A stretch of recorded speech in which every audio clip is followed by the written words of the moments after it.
Agradezco la invitación del profesor Denis Renaud, director de este segundo Congreso Internacional Media Ecology and Image Studies, para esta videoconferencia. La ecología de los medios de comunicación examina cómo estos afectan la percepción, comprensión, sentimiento y valor humano, y cómo nuestra interacción con los medios facilita o impide nuestra experiencia estética y ética. De esto hablamos aquí, de la experiencia estética y ética del espectador empático. La experiencia del espectador de películas o de series no se agota en sí misma, sino que con frecuencia encontramos la identificación con un personaje de la historia que sin embargo es moralmente reprobable o cuyo comportamiento rechazaríamos en la vida real. ¿Hasta qué límite podemos extender la línea entre identificación y moralidad para apoyar nuestra sostenibilidad como espectadores? ¿Qué sucede en nuestra condición de espectador cuando seguimos a un asesino que termina siendo presidente de los Estados Unidos ayudado por su esposa, como en House of Cards? Un abogado que despierta toda nuestra simpatía se sirve del engaño y la manipulación de ancianas y de incautos para ejercer su oficio. ¿Cómo conciliar la identificación con ese personaje y la contradicción con los valores de la abogacía y la moral básica, como en Better Call Saul? ¿Cómo explicar nuestra simpatía por Tony Soprano, padre de familia, mafioso y criminal? Existe una teoría que puede ayudarnos a organizar una respuesta a estas complejas preguntas: la empatía narrativa. La empatía narrativa es un intercambio de sentimientos y puntos de vista ante la narración de la situación y condición de una persona. La palabra empatía designa una capacidad inherente al ser humano y deriva de la voz alemana Anfühlung, sentirse dentro de. Su origen se halla en un ensayo de estética del filósofo Robert Vischer sobre el sentimiento óptico de la forma, que identifica la capacidad del observador para proyectar su sensibilidad en un objeto de contemplación y así disfrutar de una obra artística. El campo de operaciones de la empatía narrativa es un texto audiovisual, o sea, una película o una serie, y su medio lo conforma una corriente de afectos de amor u odio de los personajes entre sí y el espectador, que viven en el límite de situaciones narrativas localizadas en lugares y tiempos reales o ficticios, arrastrándonos a las emociones de la historia y su entorno mediático.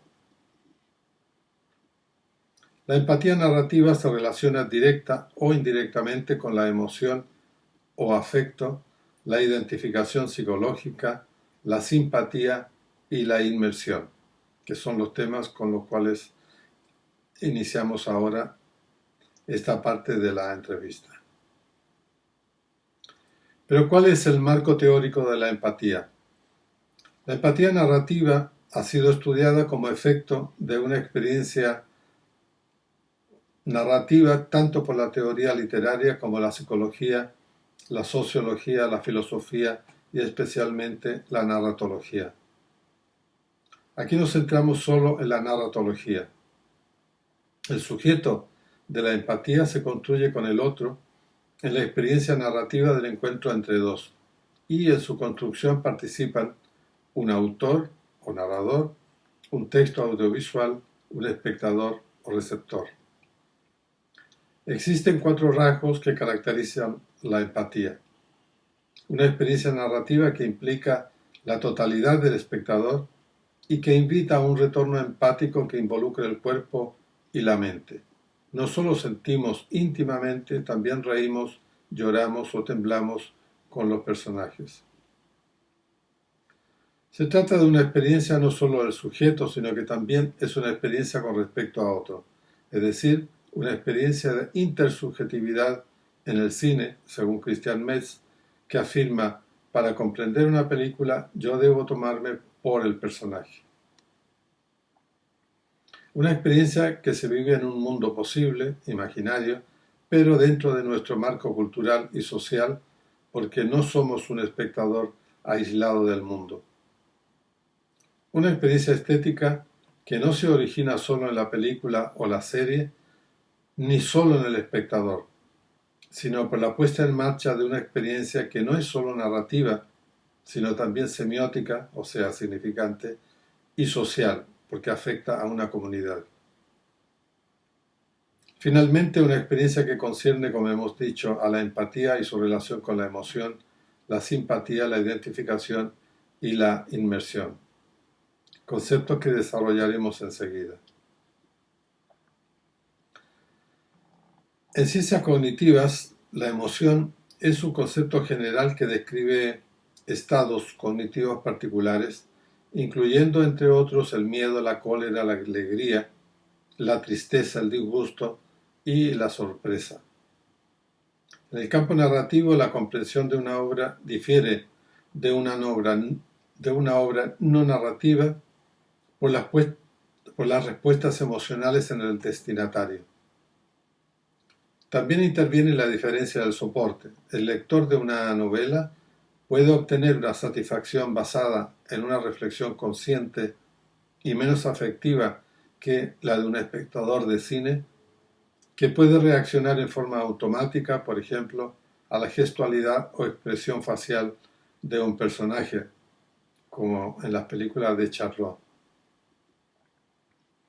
En los estudios contemporáneos sobre la emoción en el cine, desde una perspectiva de género, trabajos como Placer visual y cine narrativo de Laura Mulvey y el trabajo de Lynda Williams en cuerpos fílmicos, género, exceso y sexo, han desarrollado un enfoque dirigido al análisis del cuerpo y las emociones en el cine popular. Williams afirma en los juicios tendenciosos de críticos y fans que adjetivan las películas como excesivas, groseras e impropias, refiriéndose a ellas como lacrimógenas y películas de imbéciles, son juicios derivados de una jerarquía de valores basada en la división mente y cuerpo del dualismo cartesiano. Los más afectados son los cuerpos de las mujeres que han funcionado tradicionalmente como las principales realizaciones del placer, el miedo y el dolor, tanto en la pornografía, el terror y el melodrama. Vivian Sobchak, que ha escrito Pensamiento carnal, cuerpo y cultura de la imagen, establece el rol del cuerpo como clave del sentido de la imagen. Esta investigadora ha enfocado la fenomenología de la imagen analizando la comprensión del cine y el afecto en el compromiso sensorial y el cuerpo físico. El cuerpo es la mediación y el fundamento de la experiencia afectiva de la película, aunque también está influido por el contexto cultural. Por su parte, Jane Statler afirma que las teorías del afecto son cada vez más importantes en respuesta a los avances tecnológicos que amplían las dimensiones sensoriales y experienciales de la película 3D, la televisión y los videojuegos. Por su parte, la simpatía se define ya en 1700 como un fenómeno fisiológico, además de sentimiento moral, que posee resonancias somatosensoriales, concepto cercano a la noción de imitación sensorial. Por ejemplo, vemos tropezar a un niño a nuestro lado y alargamos instintivamente la mano para evitar su caída. La empatía sería heterocentrada, mientras que la simpatía sería egocentrada. La simpatía es la puerta de la empatía. Simpatía es un modo de encuentro con el otro. Pero ¿se puede tener simpatía sin empatía? Este es el problema de la identificación. Para algunos se trata de convivir con los personajes de una historia como se hace con una mascota. La vida de los héroes nos importa, afirma Joseph Carroll en un estudio sobre la inteligencia emocional como nos importa la de Rachel y Phoebe en Friends, o Harry Potter, o Carrie en Homeland, Daenerys y Jon Nieve en Juego de Tronos.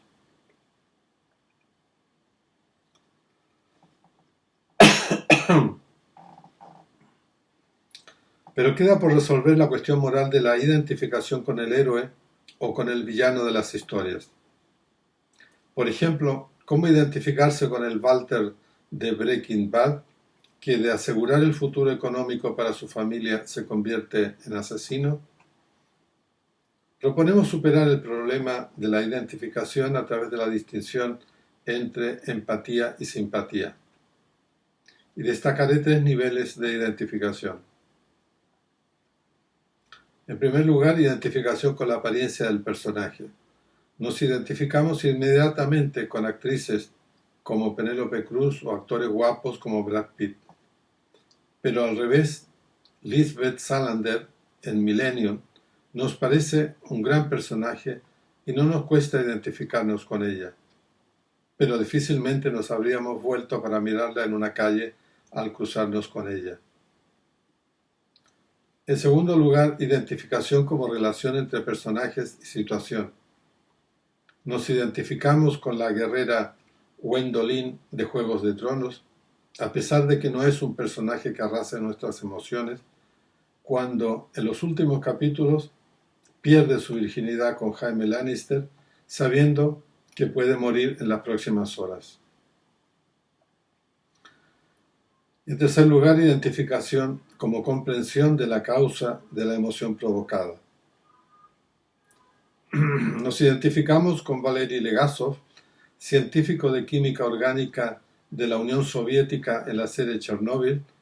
Comprendemos sus dudas y el miedo a salvarse mintiendo o acusando al Estado, y firmando así su pena de muerte como científico ante el comité del partido. Por eso comprendemos su suicidio. La empatía viene después de la identificación. Es una condición trascendental de la comprensión narrativa, un acceso al universo de valores del personaje. La simpatía, en cambio, es una emoción más personal y la que puede acercarnos o alejarnos del personaje cuando éste sale de los límites aceptables de la relación entre el bien y el mal. Resumiendo, empatía es, más allá de la identificación, ponerse en el lugar del otro y adoptar sus opiniones. También es entrar en la cabeza de los personajes. A veces el guionista te muestra la mente del otro, como en The Affair, donde se muestran las paranoias de Noah, el escritor. Sufre delirio de persecución, se autolesiona y se imagina que lo han herido en la cárcel. ¿Es el desequilibrio mental de Noah una disculpa de los errores del personaje que el guionista intenta disculpar? En Medianoche en el Jardín del Bien y del Mal de Clint Eastwood, el espectador tiene ante sí al criminal, Kevin Spacey, que ha mentido sobre su crimen, y al escritor John Cusack, su amigo que lo sabe. Al igual que el espectador, el amigo siente simpatía por el criminal y no puede denunciarlo. Pero moralmente eso no puede quedar así. Entonces, el guionista decide que el criminal muere de infarto. Por tanto, se puede ser empático sin simpatía y tener simpatía sin ser empático.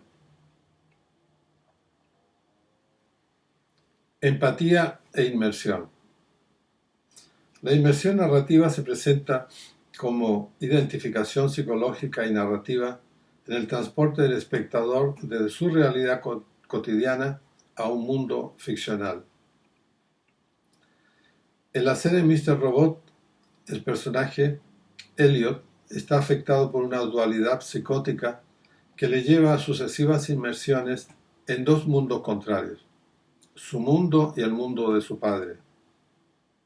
El juego de inmersiones lleva al espectador a una metanarrativa entre emociones reales de Elliot y las que entendemos como emociones ficticias, las que vive como Mr. Robot.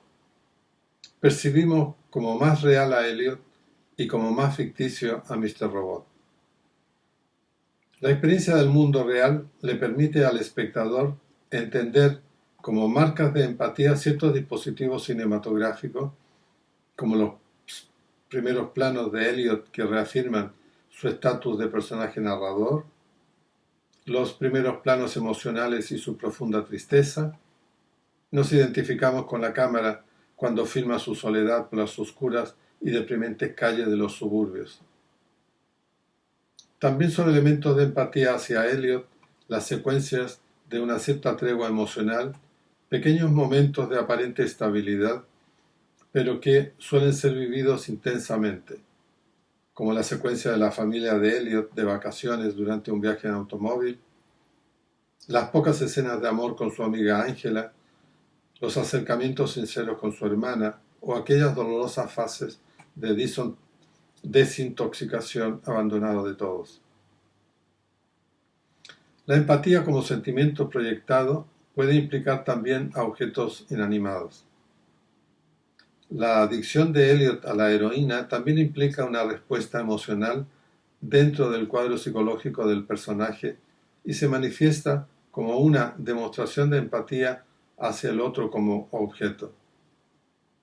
La relación con la droga es paralela a la relación de Elliot con el fantasma de su padre.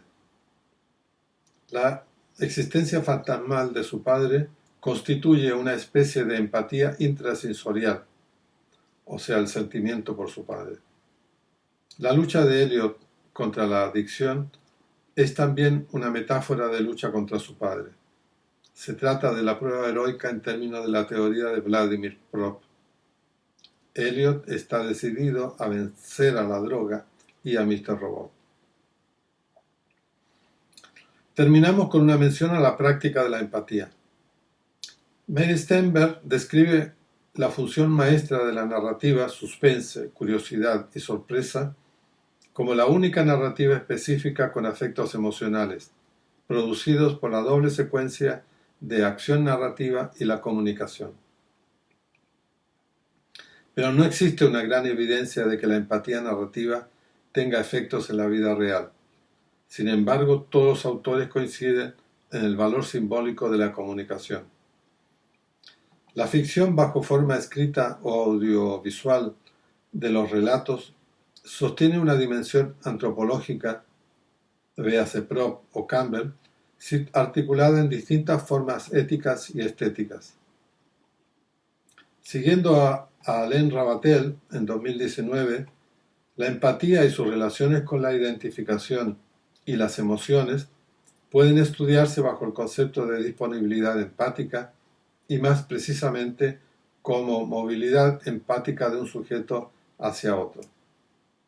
La empatía es una forma encarnada del conocimiento que el teórico cognitivo Varela denominó enacción, en el que percepción y acción son inseparables, donde la cognición emerge de los esquemas sensorio-motores y en los que existe codeterminación entre el mundo y nuestra acción. La filósofa Martha Nussbaum se refiere al tratamiento de las emociones y su relación con el razonamiento ético como un medio para cultivar la ciudadanía democrática que se necesita en las actuales sociedades liberales. Nussbaum da cabida a la imaginación comprensiva como un tipo de reconocimiento o comunidad entre el yo y ese otro que está sufriendo. La imaginación empática acerca de las posibilidades y los obstáculos que están presentes en la vida de otra persona acorta la distancia que con frecuencia establecemos con los demás, con su fragilidad, con su dignidad como persona. Muchas gracias.